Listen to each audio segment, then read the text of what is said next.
भगिनी आणि बंधूंनो, पहिल्यांदा तर मी नागपूर जिल्हा भारतीय जनता पक्षाचं अतिशय मनापासून अभिनंदन करतो की आपण सगळ्यांनी या निवडणुकीमध्ये एक अभूतपूर्व अशा प्रकारचा विजय मिळवला आणि 27 पैकी 22 नगरपालिका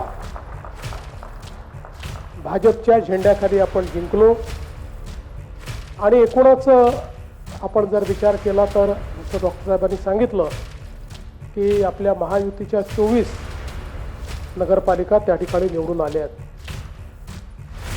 आणि 2 नगरपालिका आपण कमी मतांनी हरलो। पण मला असं वाटतं की अतिशय उत्तम अशा प्रकारचा निकाल आपल्याला मिळाला आहे आणि म्हणून नागपूर जिल्ह्याच्या सर्व नगरपालिका क्षेत्रातील मतदार भगिनी आणि बंधूंचं मी त्यांचे मनापासून धन्यवाद देतो, त्यांचे आभार मानतो की त्यांनी हा विश्वास भारतीय जनता पक्षावर दाखवला। कालच्या निकालाने एक गोष्ट अतिशय स्पष्ट केली आहे की महाराष्ट्रामध्ये नंबर 1 चा पक्ष हा भारतीय जनता पक्षच आहे।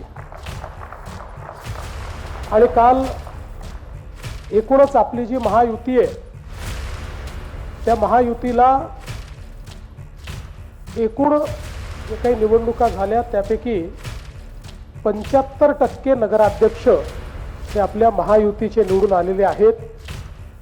आणि आपण जर विचार केला तर जी महाविकास आघाडी होती त्यांचे एकूण सगळे मिळून 50च्या जवळपास फक्त नगराध्यक्ष आले आहेत आणि आपले 210 नगराध्यक्ष निवडून आलेले आहेत।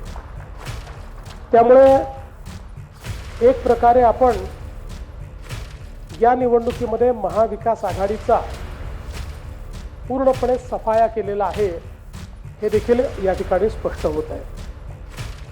भारतीय जनता पक्षाचा विचार केला तर पुन्हा एकदा सर्वात जास्त स्ट्राईक रेट आपला आहे। आपण नगराध्यक्ष पदाकरता जेवढ्या निवडणुका लढलो त्यापैकी 65% आपले नगराध्यक्ष निवडून आले आहेत, हा देखील एक रेकॉर्ड आहे। दुसरं, महाराष्ट्राच्या इतिहासामध्ये भाजपने एक अजून नवीन रेकॉर्ड तयार केलेला आहे, तो म्हणजे नगरसेवक निवडून आणण्याचा। मागच्या निवडणुकीमध्ये भाजपचे 2017 साली आपणच 1 नंबर पक्ष होतो, पण आपले 1500 नगरसेवक निवडून आले होते। यावेळी जवळपास 3000च्या वर नगरसेवक, दुप्पटीपेक्षा जास्त नगरसेवक हे भाजपचे निवडून आले आहेत। आणि 6 पक्ष, इतक्या आघाड्या, इतके अपक्ष असं सगळं असताना एकूण नगरसेवकांच्या 48% एकट्या भाजपचे नगरसेवक महाराष्ट्रामध्ये निवडून आलेले आहेत। गेल्या 30 वर्षाचा मी स्टॅटिस्टिक्स पाहत होतो तर त्यात हा रेकॉर्ड आहे। एवढे नगरसेवक नगरपालिकेच्या निवडणुकीत कुठल्याच एका पक्षाचे आलेले नाहीत। त्यामुळे एक प्रकारे महाराष्ट्रातल्या नगरपालिका क्षेत्रातील नागरिकांनी आपल्या सरकारवर विश्वास दाखवलेला आहे, आपल्या कामाला एक प्रकारची पावती दिलेली आहे। आणि विशेषतः देशामध्ये आपले नेते माननीय नरेंद्र मोदीजी यांनी विश्वास आणि विकास याचं जे राजकारण तयार केलेलं आहे त्याला प्रतिसाद हा प्रत्येक निवडणुकीमध्ये त्या ठिकाणी मिळतो आहे। आणि तोच नागपूर जिल्हा असेल किंवा उर्वरित महाराष्ट्र असेल या ठिकाणी आपल्याला पाहायला मिळाला। साधारणपणे 18-19 तर नगरपालिका अशा आहेत की ज्या ठिकाणी बहुमतपूर्ण आपला आलाय, पण काही ना काही कारणाने अध्यक्ष आपले येऊ शकलेले नाहीत। आणि म्हणूनच मी असं म्हणेन की एक प्रचंड मोठं मॅन्डेट हे भारतीय जनता पक्षाला या निवडणुकीच्या माध्यमातून मिळालं आहे। आपल्या NDAला किंवा महायुतीला एक मोठं मॅन्डेट मिळालेलं आहे। आज आपण नागपूर जिल्ह्याचा विचार केला तर ज्या प्रकारे अभूतपूर्व अशा प्रकारचा विजय आपला झालेला आहे. मला असं वाटतं की हा नागपूर जिल्ह्याच्या इतिहासातही एक प्रकारे अनेक विरोधकांचे किल्ले हे पूर्णपणे उद्ध्वस्तच झालेले आपल्याला पाहायला मिळत आहेत. आणि जवळजवळ सगळ्या मोठ्या ज्या नगरपालिका आहे, हे काटोलचा अपवाद सोडला तर सगळ्या मोठ्या ठिकाणी आपण चांगल्या पद्धतीनं निवडून आलेलो आहोत. सावनेर सारखी नगरपालिका आहे की ज्या ठिकाणी काँग्रेसमुक्त अशा प्रकारची ती नगरपालिका आपण तयार केलेली आहे.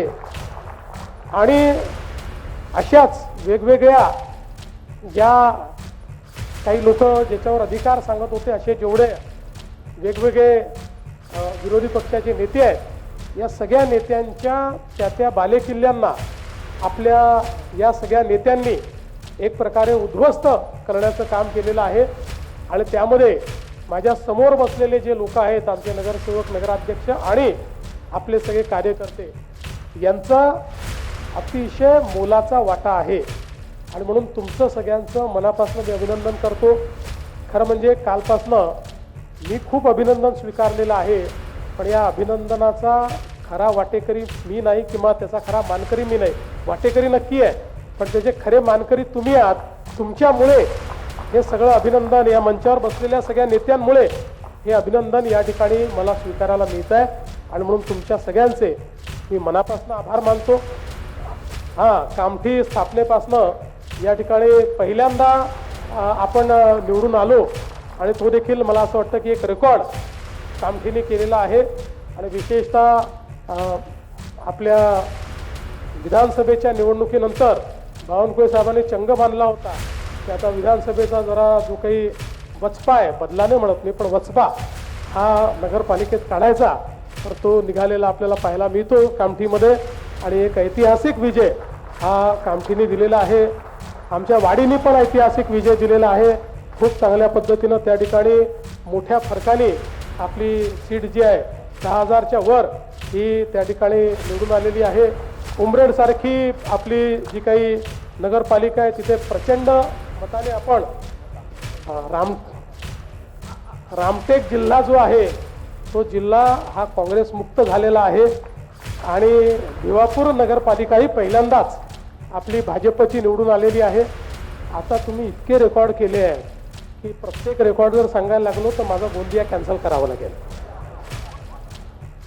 आता मी तुम्हाला एवढंच आश्वस्त करतो, बावनकुळे साहेब असतील, मी असेल, आपले आमदार असतील, आपले नेते मंडळ असतील, यांच्या नेतृत्वामध्ये ही जी 27 शहर आहेत, भले आपले महायुतीचे 24 असतील, 3 आपले निवडून आले नसतील, पण 27 शहरं जी आहेत, या 27 शहरांमध्ये अतिशय चांगल्या प्रकारचा विकास करायची जबाबदारी ही आम्ही घेतलेली आहे. आणि त्यात आपले जे 22 शहरं आहेत, ते 22 शहरं मॉडेल शहरं कशी आपल्याला तयार करता येतील हा प्रयत्न आपण करू. इतरही शहरांमध्ये आपण चांगलं काम करू. आणि विशेषतः जे आपल्या प्रधानमंत्र्यांचा संदेश आहे की नागरी जीवन हे चांगलं असलं पाहिजे, त्याच्यामध्ये गुणात्मक परिवर्तन झालं पाहिजे, अशा प्रकारचं परिवर्तन आपण घडवू. तुम्ही एक चांगली सुरुवात केलेली आहे. आता महानगरपालिकेच्या निवडणुका आहेत, त्यामुळे हीच सुरुवात जी आहे ती आता महानगरपालिकेमध्येही आपण त्याचं प्रतिबिंब उमटवू. महानगरपालिका जिंकू, मग त्यानंतर जिल्हा परिषद आहे त्या जिंकू. सगळीकडे हा विजयाचा आपला रथ निश्चितपणे चालू राहील. पण एक गोष्ट निश्चित आहे की कुठल्याही विजयाने आपण त्या ठिकाणी मातणार नाही, माजणार नाही, हा मात्र एक आपला संकल्प आहे. विजय हा आपल्या कामाची पावती आपण समजायची आणि अधिक चांगलं काम कसं करता येईल, अधिक लोकाभिमुख कसं होता येईल, लोकांना अधिक सोयीसुविधा कशा देता येतील, या दृष्टीने आपल्याला येत्या काळामध्ये प्रयत्न करायचा आहे. मी पुन्हा एकदा आपल्या सगळ्यांचं अतिशय मनापासून अभिनंदन करतो. नागपूर जिल्ह्याने जी आमची मान उंच केली त्याबद्दल सगळ्या पदाधिकारी, कार्यकर्त्यांचे, आमदारांचे, पालकमंत्र्यांचे मनापासून आभार मानतो. माजी आमदारांचे आभार मानतो.